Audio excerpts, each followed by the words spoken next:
날씨가 무척 좋습니다. 기온은 그렇게 높지 않은데 화창하여서 이번 주부터 이제 봄 방학이 한 주 동안 시작되는데 학생들에게 기분이 나겠다라는 생각을 해보았습니다. 도로도 많이 한산하여서 오는데 소통이 잘하게 편안하게 왔습니다. 이처럼 우리 모두의 마음 가운데도 봄 기운이 있어 따뜻해지는 이 계절 되기를 바라면서 오늘 주신 본문 말씀의 제목, 이 봉사의 직무가 라는 것입니다. 9장의 말씀은 앞에 8장에 이어서 다시 구제 헌금에 대한 말씀을 언급하고 있습니다. 제가 헌금 이야기를 하는데 성경에 기록된 말씀 다시 순서가 되어서 이 말씀을 드리는 것인데 시험이 되지 않기를 바라면서 사도 바울은 1절에서 이렇게 말씀하고 있습니다. 내가 너에게 쓸 필요가 없다라고 말씀합니다. 그 이유는 고린도 교회가 1년 전부터 어려움을 당하고 있는 예루살렘 교회 성도들을 돕고자 하는 마음이 준비가 되어 있었기 때문입니다. 그런데 3절에서 다시 말씀하실 때 준비가 헛되지 않기를 원하여 디도와 다른 두 형제를 내가 너에게 보낸다라고 말씀하면서 어려운 교회를 세우고 돕고 하는 이 일이 바로 봉사의 직무다라고 말씀하고 있습니다. 몸으로 섬기고 사랑하고 함께 교회를 세워가는 일, 봉사라는 의미는 어려운 교회를 돕고 그 교회가 필요한 것을 지원하여 함께 살아가는 것, 세워가는 것, 여기까지 봉사의 직무는 넓게 우리에게 소개하고 있는 것입니다. 성경에서는 우리가 받는 것을 기대하게 하십니다. 기대하고 받는다는 것만큼이나 동시에 우리가 하나님 앞에 어떻게 드리는 것까지 우리에게 교훈해 주는 것입니다. 그러므로 생활이 비록 어려울지라도 최선을 다하여 이웃을 섬기고 돕고 나 있는 것으로 또한 그 누군가가 필요함을 느낄 때에 함께 공유하는 것, 오늘 말씀 가운데 이렇게 하여 최선을 다하여 함께 섬겨 봉사의 직무를 세워가는, 감당해 가는 것이 무엇인지를 함께 은혜 시간 되기를 바랍니다. 먼저 인색함으로 하지 말라라고 7절에 말씀하고 있습니다. 인색함으로나 억지로 하지 말지니 하나님은 즐겨내는 자를 사랑하시느니라. 사도행전 24장에 보면 사람들을 혹독하게 압박하는 베릭스라는 유대 총독이 소개가 됩니다. 당시 지식인들은 그를 향하여 이렇게 말합니다. 그는 노예의 정신으로 직무를 수행한다. 나이스하지 않다라는 것을 이렇게 비난합니다. 사도행전 24장 26절에 보니 동시에 또 바울에게서 돈을 받을까 바라는 거로 더 자주 불러 같이 이야기하더라. 필요 이상으로 사도 바울을 부르는 총독 벨릭스, 불순한 동기, 그리고 그의 우유부단한 그 스타일, 바울에게 아무 도움이지 않는 상황. 그래서 그로 인하여 사도 바울은 무려 2년 동안이나 필요 이상의 가이사라 감옥에서 갇혀 시간을 보내야만 했던 것입니다. 모든 사람이 다 그런 것은 아니지만 어렵게 살았던 사람이 갑자기 많은 여유가 생기면 물질에 더 집착하는 경향이 있어 상당히 인색하다라는 것입니다. 바로 대표적인 인물이 베릭스라는 유대 총독을 지칭하면서 이 말씀을 사람들이 비난하고 있었던 것입니다. 원래 베릭스는 노예의 신분으로 있었던 사람이었습니다. 그런데 유대인의 아내를 맞이하면서 신분이 바뀌고 그는 총독까지 하게 된 그런 인물이기 때문입니다.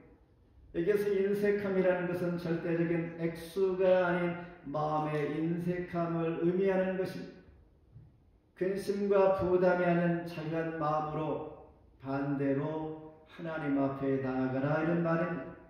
그러면서 사도 바울은 6절과 8절에서 연보의 기본 원리를 상기시켜 주는데 이렇게 말씀합니다. 곧 적게 심은 자는 적게 거두고 많이 심는 자는 많이 거둔다 하는 말이로다. 하나님의 등이 모든 은혜를 너에게 넘치게 하시나니 착한 일을 넘치게 하게 하려 하심이라. 이렇게 사도 바울은 연보를 파종에 비유한 것에 주목해야 하는 것입니다. 그래서 성경이 말하는 연보라는 것은 우리가 말하는 헌금이라는 것이죠. 엄밀히 따지면 구제 헌금을 설명하고자 하는 것입니다. 구제 헌금이라는 것은 목적을 두고 누군가 어려움을 당할 때 돕고자 하는 마음을 부어 정성을 드리는 것입니다. 헌금이라는 것은, 연보라는 것은 하나님 앞에 주의 이름으로 드려지는 것입니다. 적게 심은 자는 적게 거두고 많이 심은 자는 많이 거두는 것, 파종에 씨를 뿌리는 비유의 말씀으로 설명해 갈 때 농부는 씨를 뿌릴 때에 그 씨를 절대 아까워하지 않습니다. 만일 뿌리는 씨를 아까워한다면 농사할 수 없고 열매를 거둘 수가 없겠지. 그러니 아무리 양식이 없을지라도 씨는 절대 먹지 아니하고 아껴 두어서 반드시 제철이 되면 농사를 하고 씨를 뿌려서 열매를 거두게 되는 것입니다. 이렇게 씨 뿌리는 비유를 통하여 말씀하신다는 것은 씨를 뿌리면 반드시 많은 열매를 소망하기 때문입니다. 그리고 이것이 복의 통로이기 때문에 씨 뿌리는 비유로 사도 바울은 말씀하고 있는 것입니다. 그렇게 하루에 즐겨대는 자를 내가 사랑한다라고 하나님 말씀하시는 것처럼 선한 일을 얼마든지 할 수 있게 하시는 하나님, 그 복의 통로가 되는 씨를 뿌려서 그 결실로 선한 일을 할 수 있게 하시니 선한 일을 기대하고 내가 선한 일을 해야겠다라는 것은 반드시 씨 뿌림이 있어야 한다는 것입니다. 목적은 많은 열매를 거두기 위함이다. 하나님께서는 먹을 양식을 공급해 주실 때에 씨를 마련해 주시고 또한 다음에 또한 씨를 뿌릴 수 있게 하시고 더 나아가 의의 열매를 더해 주시는 창조의 법칙을 보여주고 있는 것입니다. 이런 일련의 과정이 봉사의 직무다라는 것입니다. 그러면서 두 가지 약속을 체험하게 될 것인데 작은 감사가 더 큰 감사를 축복으로 돌아오게 하시는 것이요, 더 나아가 의의 열매는 자기 중심적인 사고, 방법, 생각에서 남을 배려하는 마음으로 점차점차 남을 위하여 살아가는 사람이 되게 하는 것, 그래서 의로운 열매를 맺게 하는 것입니다. 10절에 보니 심는 자에게 씨와 먹을 양식을 주시되 풍성하게 하실 뿐만 아니라 너희 의의 열매를 더하게 하실 것이다. 이렇게 구제의 마음은 사랑의 마음에서 시작이 됩니다. 이것이 선행이라는 것이죠. 자기 중심적인 사고에서 남을 배려하는 마음, 의로운 열매를 맺게 하는 것입니다. 심음과 거둠의 법칙, 심으면 거둘 때가 있고 뿌리면 열매를 거둘 때가 있듯이 이것도 영적 세계에서도 그대로 적용이 되기 때문입니다. 더 중요한 것은 드림으로 축복을 받는 것뿐만 아니라 하나님께서 진정으로 기뻐하시는 즐겨내는 마음이 필요하다는 것입니다. 전도서 11장 1절에 너는 너희 떡을 물 위에 던져라 여러 날 후에 도로 찾으리라. 물에 던진다는 것은 다시 내가 건질 수 없고 회수할 수 없다는 것입니다. 그러나 내가 잊고 더 후회하지 않고 던진다라는 것은 분명히 다시 돌아온다는 기대와 믿음이 필요한 것입니다. 믿음을 가지고 하는 것, 그때 바로 도로 찾게 하신다라고 하나님 약속하고 있는 것입니다. 두 번째는 가난한 자에게 주었으되 9절입니다. 우리 한 목소리로 봉독할까요? 9절 시작. 기록된 바 그가 또 가난한 자들에게 주었으니 그의 의가 영원토록 있느니라 함과 같으리라. 이 말씀은 시편 112편을 이용하여 말씀하고 있습니다. 하나님을 진심으로 경외하면서 하나님 앞에 즐거운 마음으로 바치는 자들에게 긍정적인 결과를 얻게 된다는 것입니다. 가난한 자들에게 주는 것 바로 하늘의 상급이 있다라는 말입니다. 하늘의 상급은 영원토록 이 땅에서 의로운 행위가 그냥 없어지는 것이 아니라 하늘에서도 상급으로 이어짐을 의미합니다. 우리가 빌려주고 투자하는 것 어떤 분을 위하여 주려 합니까? 나에게 갚아줄 수 있는 사람, 능력이 있는 사람에게 주로 우리는 합니다. 갚을 길이 없는 자에게 우리는 잘 빌려주지 않고 투자하지 않습니다. 이 말은 우리가 다시 회수할 때를 기대하면서 한다라는 것인데, 가난한 자에게 준다는 것은 내가 빌려주거나 줄 때에 받을 생각을 하지 말아야 한다는 것입니다.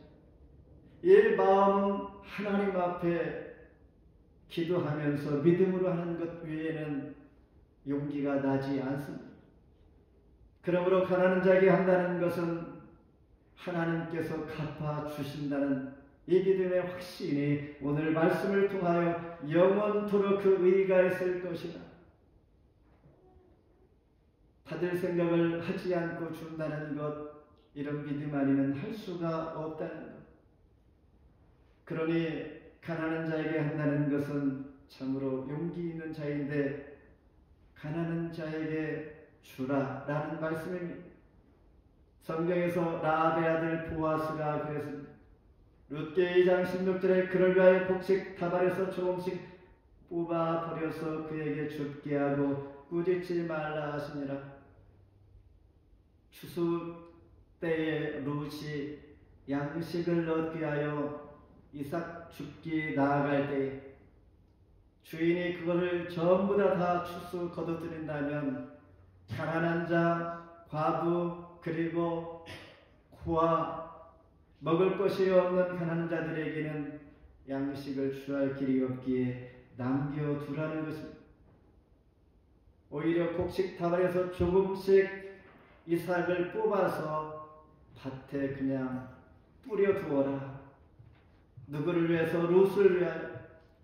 시어머니와 함께 살고 있는 가난한 그 여인을 위하여 보아스는 이런 배려를 하고 있는 것입니다. 결국 이 보아스는 기업 물을 자, 즉 친족을 구원하기 위하여 자기의 재산과 자기 신분을 다 내려놓고 룻을 위하여 포기하고 그 가문을 이어주기 위하여 룻과 결혼까지 하게 됩니다. 결혼한 보아스는 아들을 낳았는데 아들이 바로 오벳이라는 사람입니다.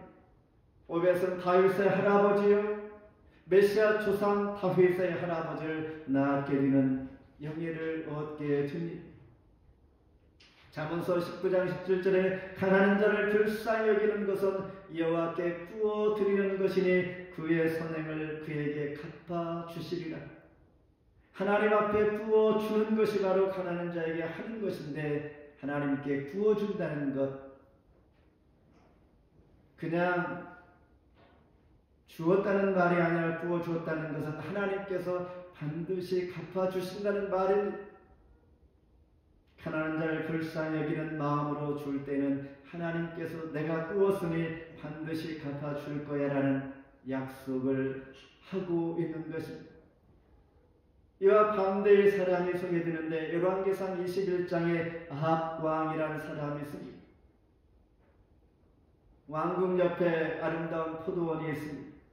포도원의 주인은 나봇인데 포도원을 갖고 싶어 해서 내가 얼마만큼 돈을 줄 테니 포도원을 팔라라고 하니 나봇은 거절합니다. 왜냐하면 포도원이 내가 사랑하고 좋아서가 아니라 조상적부터 이어 내려오는 이 포도원은 율법상 거래할 수 없게 되어 있습니다. 거절하니 아방의 욕망을 포기하지 않고 나봇을 괘씸히 여겨서 그의 아내 이사벨을 통하여 나봇이 하나님과 왕을 저주했다라고 거짓 증인 2명을 세워서 결국 사형 언도를 내려 하나님 말씀대로 살고자 선한 사람 나봇을 성 밖으로 끌어내어 돌로 쳐 죽이게 됩니다. 얼마나 악한 왕입니까? 하나님께서는 그 피를 그냥 묵인하지 아니하고 심판하게 되는데 그는 죽음을 피하기 위하여 길라앗 라못 전쟁에 나아갈 때에 변장하여 자기의 생명을 보존하기 위하여 아끼어 그러나 우연히 한 사람이 무심코 쏜 활에 맞아 죽고 맙니다. 아무리 자기 자신의 생명을 지키고 또한 귀히 여길지라도 하나님 앞에 감출 수가 없는 모습을 보면서 나봇의 피를 그를 통하여 심판하시는 하나님, 가난한 자를 사랑하고 그를 위하여 긍휼히 여기는 사람도 있거니와 약한 자를 볼모로 생명을 빼앗고 그들의 재산을 탈취하는 사람이 있는 것을 보여주면서 저와 여러분은 어떤 편에 서 있는가? 당연히 가난한 자의 편에 서서 의인의 삶의 모습으로 살고자 하는 것입니다. 하나님은 이런 자를 의롭게 여기시며 봉사의 직무를 잘 감당하게 할 뿐만 아니라 더 좋은 것과 많은 것으로 맡겨주어서 더 선한 일을 할 수 있도록 우리에게 맡겨주시는 하나님이신 것을 보여주고 있는 것입니다. 마지막으로 하나님께 영광을 돌리는 것이다. 13절 우리 함께 통독합니다. 13절 시작. 증거로 증거를 삼아 너희가 그리스도의 복음을 진실히 믿고 복종하는 것과 그들과 모든 사람을 섬기는 너희의 후한 연보로 말미암아 하나님께 영광을 돌리고. 농부가 땅에 씨를 뿌리면 많은 열매를 수확할 수가 있는 것입니다. 어떤 분들은 작은 물고기를 양식장에 풀어놓아서 큰 물고기로 돌아오게 하는 것도 있습니다. 예수님은 하늘 농사에 대해서 이렇게 말씀하시죠.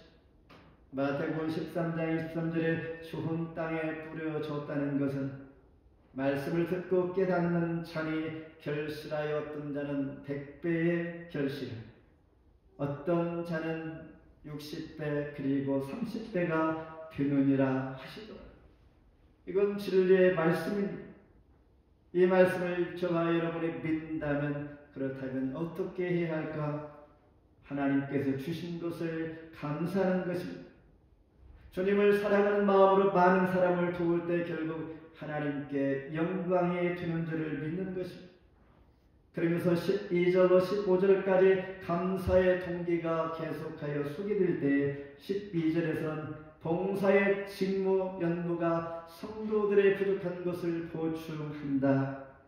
13절에는 이 연무로 말미암아 하나님께 영광을 돌리는 것이요 14절은 그들이 고린도 교회를 위하여 간구한 도움을 받은 사람이 도와준 사람에게 얼마나 기도하겠는가.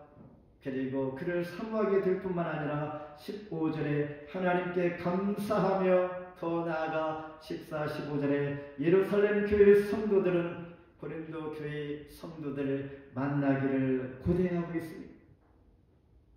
기근으로 말미암아 가장 어려움을 당하고 있을 때 연보를 보내어 도왔던 그들을 만나고 싶지 않겠습니까?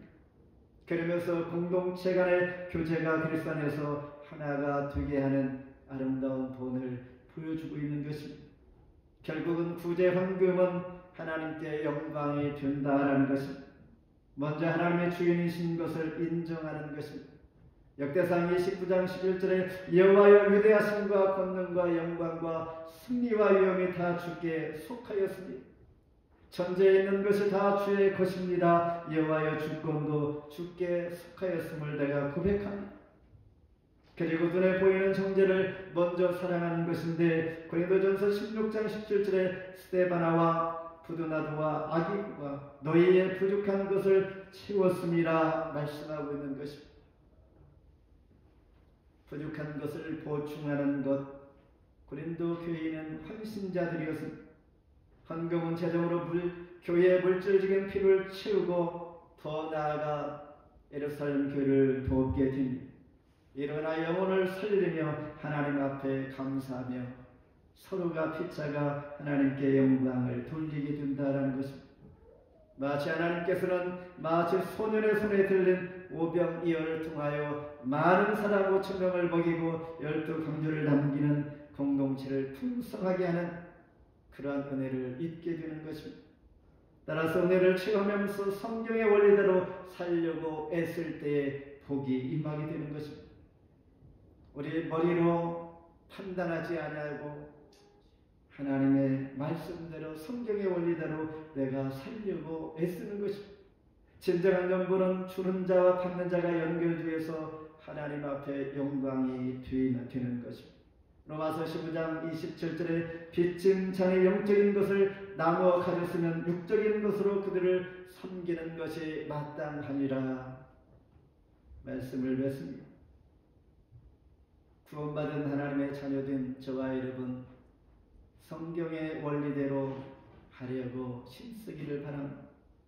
이유 불문하고 환경을 탓하고 이유를 따지고 하기 전에 하나님과 나와의 1:1의 관계 속에서 하나님의 말씀대로 내가 살기를 애쓰는 사람, 할 수만 있다면 정성으로 주일 헌금도 소득 있는 분은 규칙적으로 하나님 앞에 11조도 한번 드려보고 감사와 선교와 장학 헌금도 드려보고 동참해 보는 것입니다. 제가 드리는 말씀은 강요가 아닙니다. 하나님 앞에 할 수 있다면 내가 한번 하나님과 약속의 진리의 말씀을 믿고 의지하여 심지 아니하고 하나님 앞에 정성으로 해보는 것입니다. 그런 후에 하나님께서 약속하신 진리의 열매를 소망하면서 기도하며 묵묵히 환난 날에 나를 부르라 내가 너를 건져주리라 하시는 하나님의 말씀을 믿으면서 믿음 안에서 내 자신이 기도하고 신앙이 성장하고 또한 유익한 삶으로 또한 그리할 때 내가 어려울 때에 돕는 자의 손길을 통하여 하나님은 역사하심을 경험하게 될 줄 믿습니다. 짐 캐리 주연의 영화 마스크가 있습니다. 더 마스크는 초록색 마스크를 쓴 주인공은 자신의 코트 안에서 무엇인가 주섬주섬 하나하나 자신이 분해한 것들을 꺼냅니다. 이 모든 것은 별거 아닌 것입니다. 별것도 아닌 것을 코트 안에서 꺼내는 것, 마치 우리 자신들이 살아가면서 별것 아닌 것 가지고 마스크 안에서 내 자신을 보게 하는 그 삶이 대부분인 것입니다. 기근으로 어려운 예루살렘 교회를 돕는 고린도 교회, 연보는 피차 영적인 유익과 하나님께 영광이 되어지는 것, 이것을 성경은 봉사의 직무라 말씀하시는 것입니다. 몸으로 또한 우리 지혜로 지식으로 또한 다양한 방법으로 물질로 서로 돕고 섬기는 것, 이것이 봉사의 직무인 것입니다. 이러한 삶이 저와 여러분 가운데 사순절을 맞이한 첫 주간, 한 주간 이런 마음으로 성경의 원리대로 믿음으로 나아가는 한 주간 되기를 주 이름으로 축복합니다.